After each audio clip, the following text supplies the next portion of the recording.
সালটা ছিল 2024। তখন আমি ক্লাস 9-এ পড়ি। সবেমাত্র গভীর রেখা স্পষ্ট হতে শুরু করেছে। সারাদিন স্কুল আর বন্ধুদের সহিত আড্ডা দেওয়াই ছিল দৈনন্দিন রুটিন। ভালোবাসা কি সেটা তেমন কিউরিয়াসিটি ছিল না। বন্ধুদের অনেকেই দেখতাম প্রেম করতো, হাত কাটে, ছিরকুট লেখে, ফোনে কথা বলে ইত্যাদি। সেদিন ছিল বুধবার। তাকে প্রথম দেখি আমাদের ক্লাসের সামনে নিম গাছে হেলান দিয়ে দাঁড়িয়ে আছে আর কার সাথে যেন কথা বলছে আর মৃদু হাসছে।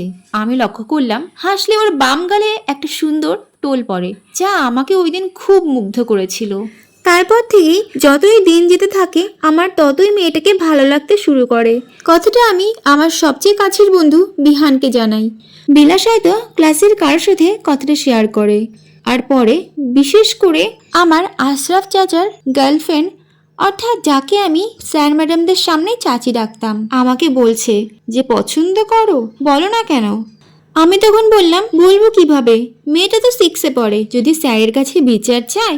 এটা এমনিতেই বললাম। আসলে সবচেয়ে মজার ব্যাপার হচ্ছে স্যারের কাছে বিচার চাইলেও স্যার আমাকে কিছুই বলবেন না, কারণ তখন আমরাই ছিলাম ক্লাসের মাথা। যা বলতাম সেটাই করতাম। যাই হোক, পরের দিন চাচি আমাকে বলল আজকে মেয়েকে তোমার কিছু বলতেই হবে। আমি কিছুক্ষণ ইতস্তত করে বললাম আচ্ছা বলবো।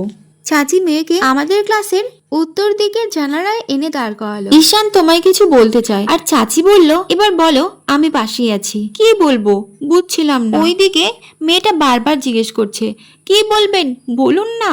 না মানে আমি কি না মানে বলছিলাম কি এত না মানে করছেন, বলুন না কি বলবেন। আসলে হয়েছে কি কালকে বলি না আজকেই বলেন, না হলে আমি গেলাম।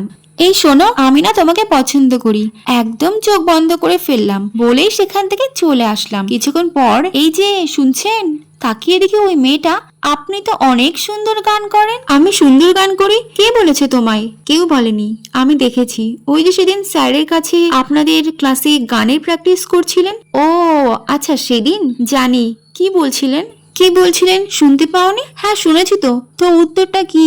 জবাবে কিছু বলল না, মাথা নিচু করে চলে গেল। হয়তো লজ্জা পেয়েছে। কি হলো, কিছু বলো। কি বলবো, ভালোবাসি তোমায়, এটাই বলো। না পারবো না। না বলতে হবে। মেয়েটি দৌড়ে চলে গেল।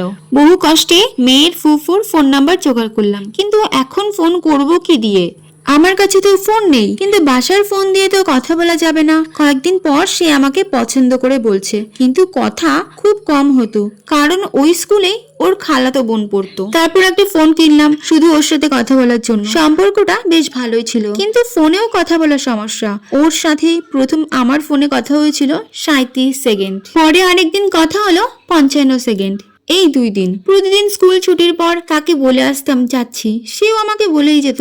এভাবেই আমাদের ক্লাস 10-এ উঠলাম। কিন্তু হঠাৎ কি জানি কি হলো, সে বলল আমার সাথে সম্পর্ক রাখবে না। আমি স্কুলের পিছনে গিয়ে খুব কেঁদেছিলাম। বিহান আমাকে ওদের ক্লাসে নিয়ে গিয়ে অনেক বুঝিয়েছে, কিন্তু লাভ হয়নি। ও আমাকে ডিরেক্ট বলে দিচ্ছে আমার সাথে কোনো সম্পর্ক রাখতে চায়, কিন্তু কেন তা আমি আজও জানতে পারিনি। আমি বারবার জিজ্ঞেস করেছিলাম কেন সম্পর্ক রাখতে চাও না, সে আমাকে কিছু বলেনি। আমার মতো আরো অনেকেই এই প্রশ্ন করে থাকেন, কেন ছেড়ে গেলে, আমার কি দোষ ছিল? আমি জানি না যারা ছেড়ে চলে যায় তারা কোনো কারণ ছাড়াই হঠাৎ করে চলে যায় কেন।